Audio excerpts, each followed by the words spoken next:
Episode 5, Following the Nudges. In this episode, we talk about following the nudges that led me into kinesiology, stepping into purpose, overcoming self-doubt, and learning to trust that my experiences could become part of my work.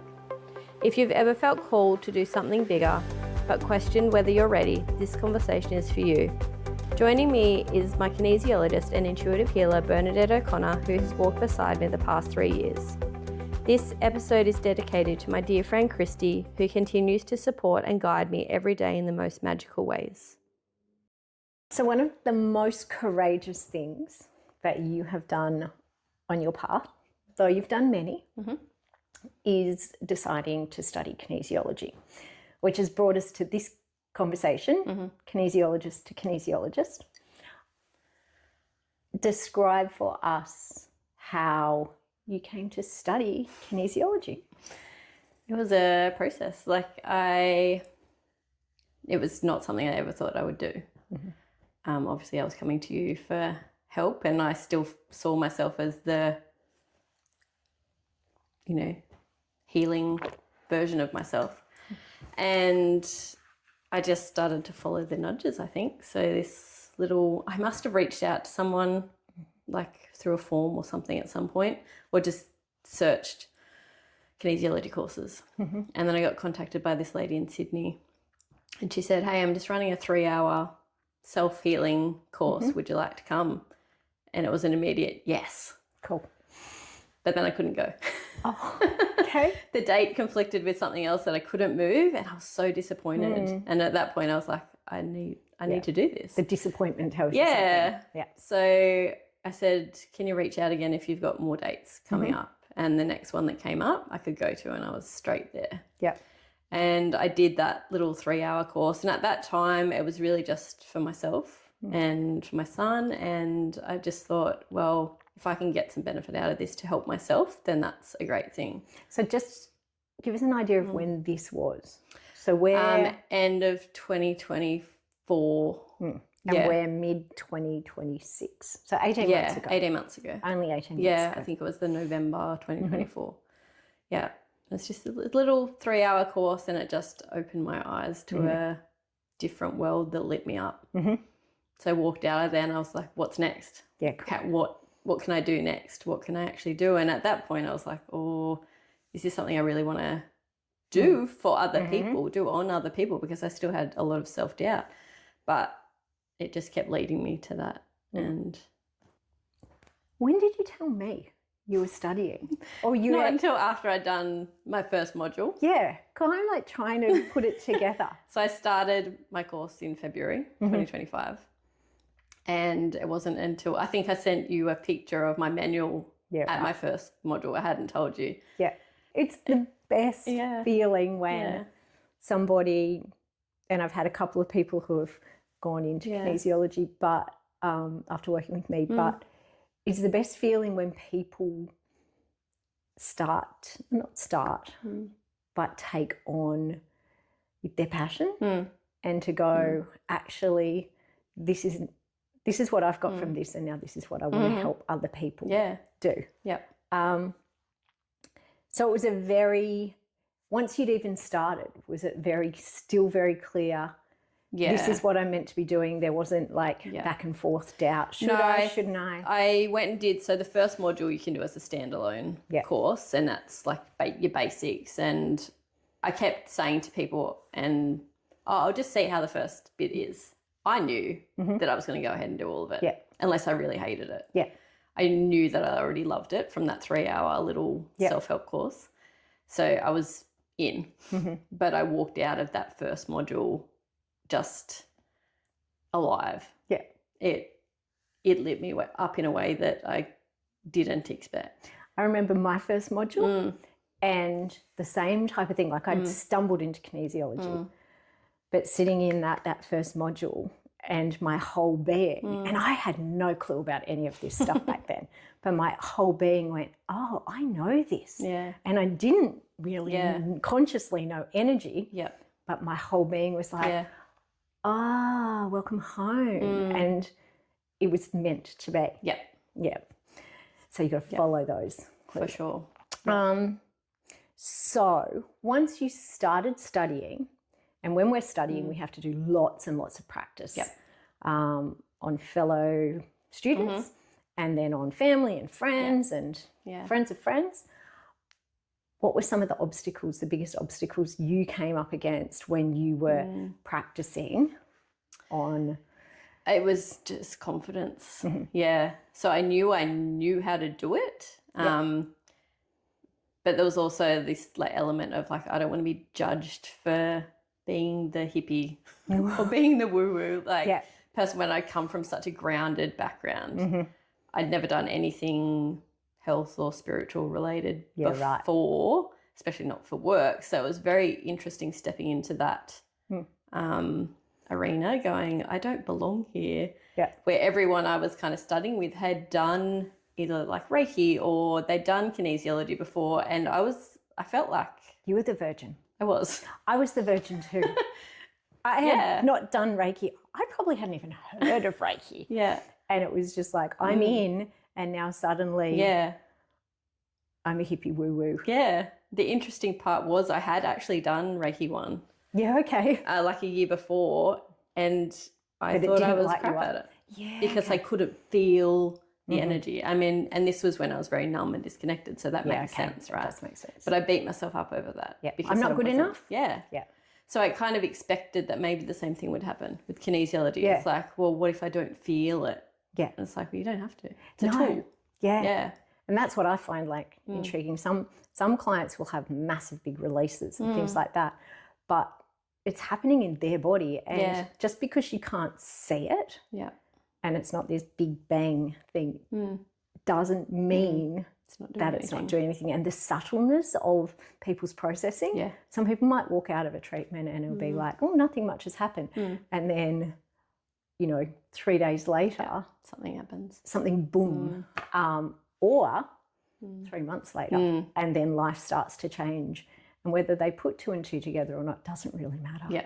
It's just like you do your thing, don't attach to it, and then let it happen. And that's where the ego has to come out of it. Okay.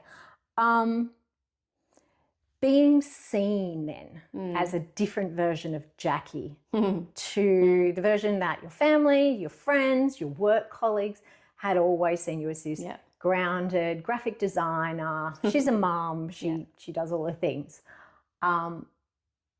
Did you want to hide? No. I think I got to a point where I was like, this is my passion. I don't care what you think. Did you get any pushback from people? No. Gosh, that's so interesting, isn't it? And do you think it's how we approach it? Because people pick up, she truly believes in this and she's really passionate about it, that even if our friends aren't on the same page, so to speak, but they'll be open because they see that you're the real deal. I think that was it, because I'd come from a space where I really cared about what people thought. And then all of a sudden I was like, I don't care what you think. I love it. I know that it's helping people. That's my goal. And you can have your thoughts and opinions. I didn't really have much pushback. No. Yeah, but that speaks to the quality of friends and family and like how much they love and support you. What about comparing yourself to others? So when we're studying, it's like such a dynamic energy. You've got all these people. Some are very, very experienced. Some are full-blown woo-woo. Some are, much more grounded. Did you find as a student you were comparing yourself? Actually didn't. You just were in it. I was. I really was. I mean, it was a supporting environment. It really was. It was a great environment, and I had different people in my course every single time because we kind of had 2 intakes. So I had some people for some modules and then some people for other modules, and I met a lot of different people, and we were vastly different, but we just had that base connection of what we love to do and how cool it was that we were learning this thing that just seemed like such a foreign concept 12 months ago. And you immerse into sort of like the energy of a weekend. And I loved it. Yeah, and it's like a bubble. I just loved it. And then you're fully there. And then you pop back out to a normal life. But you took it with you though. Yeah. Well done. Partway through your studies, you went through a really difficult personal experience. Can you share with us what happened and how that challenging time has actually grown you? So in June last year, one of my really close work colleagues got diagnosed with cancer, and it was so quick. She was gone 3 weeks later. And it was, I look back, I knew at the time that it was a challenging time, but from somewhere I pulled strength. I grieved, I think, a lot before she was gone, because it was just the shock, I think. And I was in the position where I had to take over all of her clients and her computer and her space at work. And we'd been working side by side for 14 years on and off. So we were very close. And then there was just this hole where she was gone, and I felt like I had to slot into that. And I really had to detach myself almost from it at work, because I had her clients coming in and wanting to talk about it, and they were upset, and I had to hold space for them. So I definitely dealt with it, but it actually gave me comfort being in her spot, having her computer, still getting emails through for her. And it's like, you know, we joke now and then because my email signature changes back to her name every now and again. I said, she's around, she's messing with us. But something like pivotal happened when she passed. It was like I took on some of her strength, or I can't explain it, but it made me a stronger person. I remember you coming to a session and after the many waves we worked through, and you came in and you told me that Kristie had been diagnosed, and you had a sense it was going to be really, really quick. And there was like shock there. So we did like kind of work through it. And then over those next 3 weeks before she passed, you had such a strength, like not a dissociation.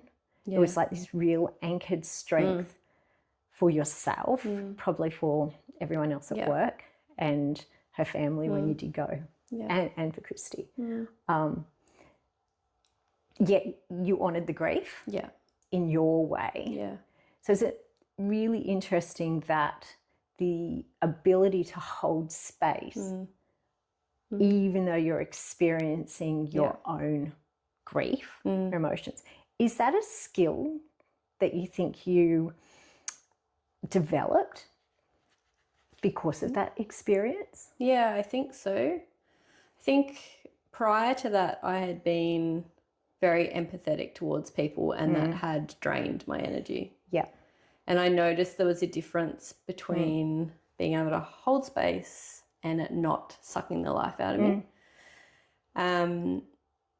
It was just a different thing. I felt like I could be present in it, help other people, listen to them, share with them, but it not take away from me. And I think as a practitioner, we're not devoid of our own experiences, but the responsibility is on us to work with it. And that's what you were doing with your own grief. When we don't, and if it's sitting there, you know, think about how much emotion used to sit there, then we can't hold the space. So, you know, this, would you say that you work through your stuff every day? Full-time job sometimes? I notice it, it comes up, I acknowledge it, I work through it. Move it through in whatever way. It shifts. And I mean, it is our responsibility to always be doing that if we're going to be holding space for other people. But it also becomes so natural, don't you think, that it's a self-care practice, but it goes beyond just, you know, oh, I'm going to do my yoga or my meditation. It's as natural almost as brushing your teeth.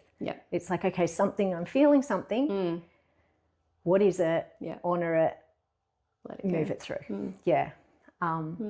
So it's probably one of those beautiful gifts that Kristie gave you without you even realising it.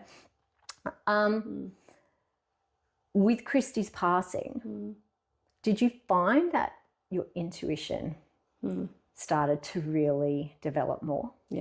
Yeah. In what way and why do you think?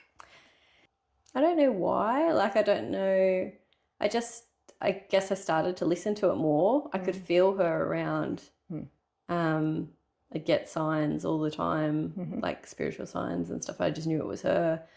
And just, I don't know, my intuition strengthened from that time, and I started to be able to see straight through people. Yeah.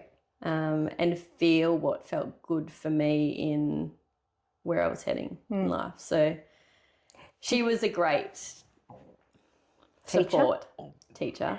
Interesting. I kind of no wonder as you say that for all of us, like, is our intuition actually always there? But the challenge is actually trusting it. Yeah. And because Kristie's energy was working with you so powerfully and giving you so many signs that I can't ignore this, that you then started to trust it a lot more. Yeah.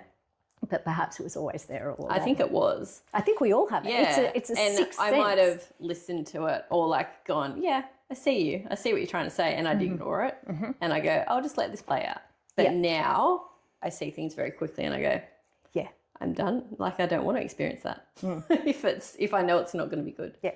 I remember you saying to me, even when you were studying, it's like, oh, but I won't work like you because I'm not as intuitive as you. And I was like, I was the least intuitive person, will seem to be. And now the way I work is quite intuitive. I will still muscle test and, honour the tool of kinesiology. But I also started to trust my intuition and trust that my clients would support me and trust me in working that way, which I think was kind of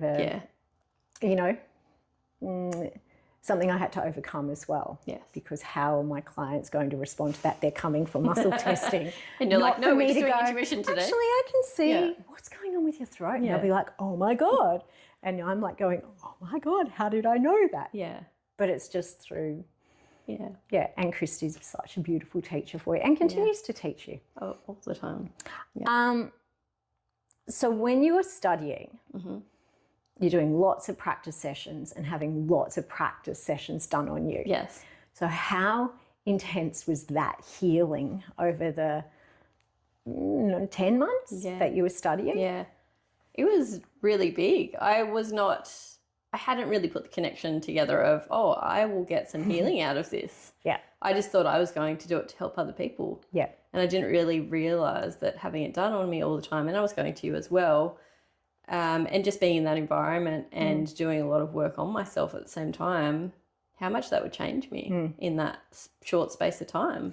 Did you start to see, when you were working in that way, how did you already start to see how the experiences of your life, particularly the most recent experiences of your life, were going to be really valuable when you were working with other people? Yes. So when you were like practicing on other students, could you see a resonance to their experiences? Yeah. Yeah. Yeah. I think, sometimes people are experiencing something similar, or even though their life might be completely different. Like they might be in a happy marriage and, but there might be a thread that is something I've experienced, and you can, you're still going to use the muscle testing, but sometimes that wisdom actually helps. Yeah. And that, the way I see it is like that resonance. Yeah. It's like a frequency between the two energy fields, and it's like a point of connection. Yeah. That builds trust. And so for us working with people, it's being really open to our experiences being a very powerful tool. Yeah. Not to project onto anybody, but just as a source of our wisdom, but as a source of connection. Yeah. How has your concept of happiness altered over the past few years? So, going through the big changes in your life, but then dropping into studying and having a whole new world open up to you. What's your measure of happiness now? When I know I'm at my most happy is when I'm just listening to music in the car and singing along and really getting into it. that's when I know that I'm free and that life doesn't feel heavy. So I think, like, I look back a few years and that wasn't a thing. I would listen to music and go, oh, this is nice, and like I feel something. But yeah, when the small things become happy, like, it's not, you know, you don't have to do anything grand to feel happy. It's just the small things. It's, you know, the sunshine on your face, or you know, going for a walk with a friend or whatever, and the connection. And actually being aware, like, and present to this moment. Oh, and this makes me feel a particular way. And that can then be the definition of your happiness. Which is so different to the materialistic perspective of happiness. Happiness is when I'm doing this or I've got that, versus it's more an internal feeling. Okay. Now you've started your own kinesiology business very, very quickly out of the dock. How has your story become part of your work? You know, already, what are we? 4 months in? 4 months in. So seeing the clients that you're attracting, how are you going? How are you seeing your story is actually pivotal to the people that you're attracting already? It really is. I didn't realize it at the time. Like, I knew that I would obviously put out a frequency or an energy that would attract maybe similar people. But it's very interesting to see who comes in knowing that I've actually not really shared up until this point what I've been through. And people coming in, very similar situations, and lots of key threads that really match up to mine. And it's just nice to be able to hold space for them and, you know, intuitively give them like a piece of advice or like a bit of insight, a story, a shared story or something where they might not feel so alone. And you know what I'm just getting there? Like, kind of pieces of the puzzle all fit together.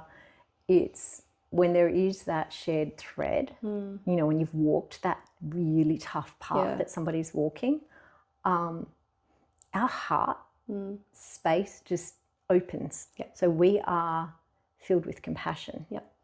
And that's our most powerful tool, right? Because somebody, when they're working with you, if they can feel a particular energy, they might not have words for it, but coming from you where they can feel compassion and they can feel your love. That in and of itself is healing, because they may never have sat with somebody and had true compassion. They may have sat and had a coffee with a friend, and the friend goes, oh, yeah, I know. But for somebody to know and to hold you and to love you through it, that's the gift, right? Are you excited? Are you excited to share your heart with people? I am. I love it. I love the connection and making people feel seen and held. And I know that they'll finish that session and they'll carry on with their life, and they may or may not come back, like, depending on what their journey is. But I just love having that time with them, and it's one little people just sinking in and going, oh, I feel like I can just open up. And you know, when people go, oh, I can't talk about this with anyone else, or that's a pretty cool feeling. And the amount of times you're going to hear over your time supporting people, I've never told this to anybody. Like, every time it kind of breaks me, because I'm just humbled by the honour and the trust that people put in you. It might be the first time you've met somebody and they will share with you. And it also makes me really sad, because sometimes they've been sitting on it for 40 years and that they've never felt safe enough to share it with anyone. It. But even if it is just that one session and they share that, then that's lifted. We're lucky. Cool. Hey, we're very lucky. Very grateful.